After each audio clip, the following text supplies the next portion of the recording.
Ekjran! Hij tranen jährlich ab aus warnende Wahr. Hey, kommt ran mit mir! Hier reden wir über, wo wir kennen mit Gott durch das Leben ranen. Met junt als Eduard Giesbrecht. Welkom, lieve vriend. Welkom to dit programma ekjran.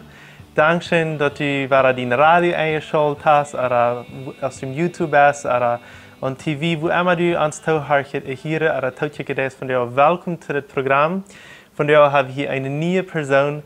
Name ist Tina Buhler. Und sie ist al stolz befreit. Nu hat sie ein Kind. Und über mij von ihr selbst wird sie nu vertalen. Und sie will ihr Zeugnis von dir mitteilen. Dankeschön, dass du den Mut hast, das zu tun. Und dat het kunt voor Gottes eer zijn. Ja, hi, Olaf, hier. Ik freue mich von dir, dass ich mich gefragt habe, dass ich mein Zeugnis mitteilen kann. Für mich ist das immer so eine große Freude, wenn ich vertrauen kann, was Jesus in meinem Leben getan hat. Wenn Jesus hat mir geheilt und dort kann ich immer nicht dankbar genug sein für dort. Und als ich 7 Jahre werde, dann fange ich an, in die Schule zu gehen. Dann wird meine Schulzeit so, ging ich dann 1 Jahr. Dat wo dann Kindergarten sein, ging ich dann zur Schule. Und dann, als ich dann 8 Jahre war, dann krieg ich eine Krankheit. Meine ganze Haut, die Schal ganz auf. Ich habe keine Haut mehr und wird alles wie Fleisch. So wird ich dann eine lange Zeit in Hospital und die Doktor wissen nicht so recht, was mir wir. Die glauben, ich bin verbrannt, aber ich bin nicht verbrannt. Und meine Eltern dachten so, dass ich wurde sterben. Sie früher mich einmal, Tina, weißt du, sterben? Ich sage, nee, ich will nicht sterben. Und einmal früher sie mich waren, dann sie so, mal beten. Dann knien sich so, beziehen Badul und dann beten sie in sein Vater Eva. Und ich leute mir jeder Wut zu hören gehen.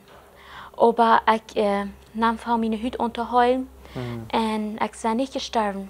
Gott hat für mich noch einen ganz besonderen Plan, was er will haben, was ich tun soll.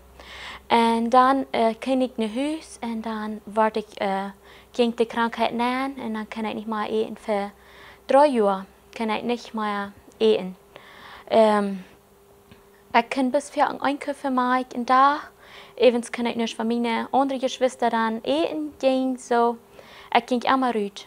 Ich ging raus für mich allein, hing an einem Baum mit meinem Kaffee machen und probierte dort zu trinken. Meine Vater sagt manchmal, ich kann das mäßig mal für die unsere anderen alle essen, ich kann das nicht. Mir tut es immer zu dumm. Du weißt, ich raus, wenn ich das nicht kann, essen. Aber ich wusste, dass du wie ein Gott und wenn ich dann hinge, dann vertraue ich zu Gott. Aber ich habe Jesus noch nicht in mein Leben abgenommen. Ich vertraue dir, dass er mich helfen soll, dass ich das mal trinken kann. Und das kann ich dann auch trinken. Und du weißt, fange ich an, Vertrauen zu fühlen, dass du wie ein Gott. Und dann fang du eine Gemeinde an, das ist die Kleingemeinde, bei Esperanza. Und dann fuhr meine Eltern und meine Geschwister, die fuhren dahin und ich will niemals mit Menschen kommen. Ich will einmal für mich ganz allein, ich will mich nicht luten sein. Ich habe einmal sehr schlimme Übungen und ich will eine kleine, deine Personen, Menschen stehen und checken mich einmal bis alle an. Und das tut mir immer so funnig. Und wenn ich dann eten habe, ich kann einmal nicht eten, ich muss dann einmal ich kann bis Wutter oder Milch. Und du willst vielleicht nicht mit Menschen kommen. Und dann habe ich eine Botschaft, wo wir Jesus in unserem Leben abnehmen. Ich habe so verlangt, dass ich will Jesus annehmen. Ich fühle so, ich will das tun. Ich wünsche mir so, wie Verrehrung, als ich will Jesus annehmen, aber keiner fragt mich. Die kicken mich bloß an, aber ich frage mich, keiner fragt mich was. Ich fühle das Totenhaus mit so einem schweren Tod. Mir ging das bloß sehr schlecht. So fuhr ich dann nach Hause, ich konnte danach nicht schlafen, mir ging alles schlecht, aber ich wusste nicht, wo kann ich das tun.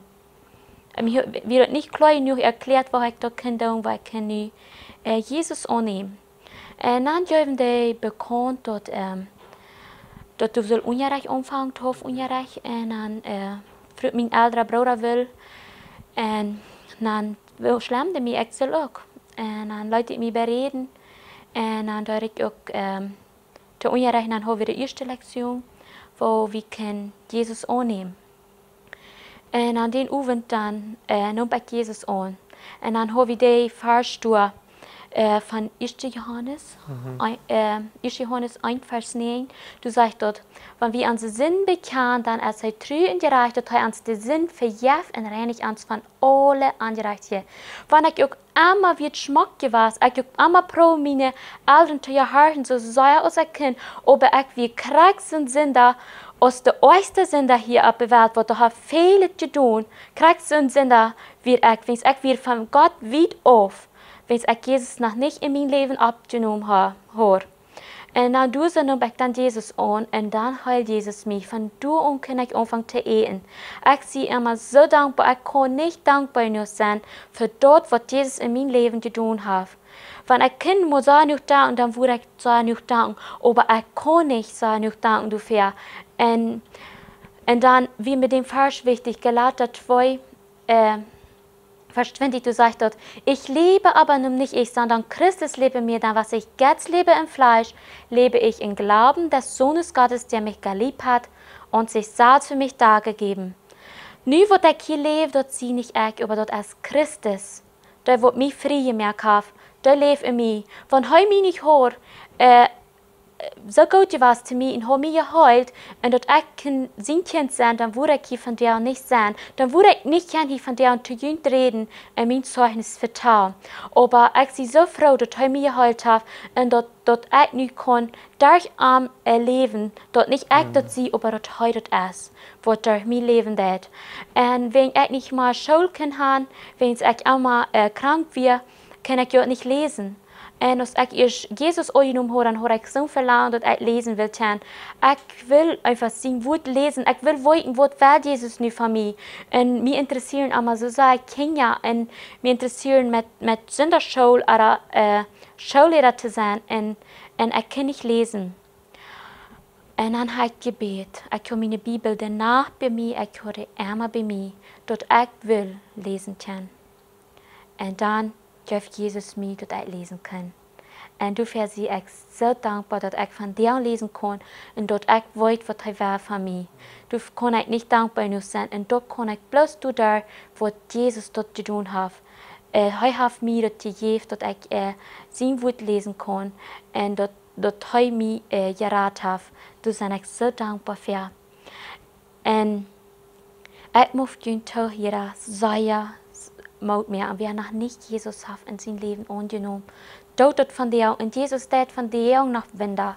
Er heilt Menschen, wenn du denkst, du bist ganz verloren, du bist krank, ich kann nicht, aber Jesus heilt dich. Und wenn du Jesus in dein Leben abnimmst, tut von dir nicht morgen, wenn es morgen kann, zu laut sein. Wow, das ist ein wunderbares Zeugnis. Wo ist dein Leben dann noch vergangen? Ich sehe, ihr schon die wirst befreit. Wo kommt das dann alle? Oh, dann, ich habe immer verlangt, dass ich mich befreien, aber ich bete immer. Aber ich weiß nicht, dass ich mich noch mal befreien. Ich bete Jesus, dass er mir seinen Partner geben. Wenn er das will, dass ich mich befreien soll, dann würde ich mich einen Tag befreien. Aber ich habe das ganz in Jesus in die Hand gegeben und dort weiß ich, dass er mir einen Tag geben. Und ich werde 25 Jahre bei Jesus mir den Partner geben, was er für mich hat. So, nu habe ich auch ein Kind. Und ich freue mich mit ihm, dass ich ihn befreien kann. Und das ist wunderbar, wo Gott durch seine Geschichte führen wird. En dat hij een zegen op dat lijn deed. En ik wens die ook weer God te zijn. Er is Peter gezegd als familie God te zijn. Dat je kunnen God immer weer zo ervaren als je dat nu gedaan hebt. Dat is wunderbar te zijn wat zijn hand van de anderen, zoals we hier zijn, dat hij machtig is. En dat hij ook van de anderen gebeden erhieren deed. En dat hij wunder deed, zoals je zegt. En dat hij dat seine Kraft ist einfach über alles. Das ist, mir hilft das immer sehr Freude und mir merkt das auch, ich fühle sehr viel, wenn ich so was hier ist. Ich kann nicht so erfahren, aber ich kann andere Wunder erfahren, was Gott mir getan hat. Aber wenn ich hier, wo Gott und andere Menschen von dir noch Wunder hat, das hilft mir immer Mut, im Glauben wieder zu starten. Ich würde, wenn du hast, kannst nach der Tag hier, een gutes Wort wünschen oder was wünschen und dann wollen wir dann das Programm von dir abhören.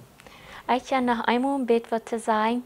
Dann sehen Sie, dass wir niemals einen Baby haben und Gott hat dort auch geheilt. Durch Jesus halt alles. Der halt auch denkt, wenn Jesus geheilt hat, dort alles geheilt und hat uns ein wunderschöne Medial geschenkt. Rejoice. Oh, wir sind so dankbar, wir können Jesus nicht dankbar genug sein. Und wir sind so froh in unser Auge und das muss ein bisschen tun. Wer befreit ist, oder wer sich noch befreien wird, dort in Glauben.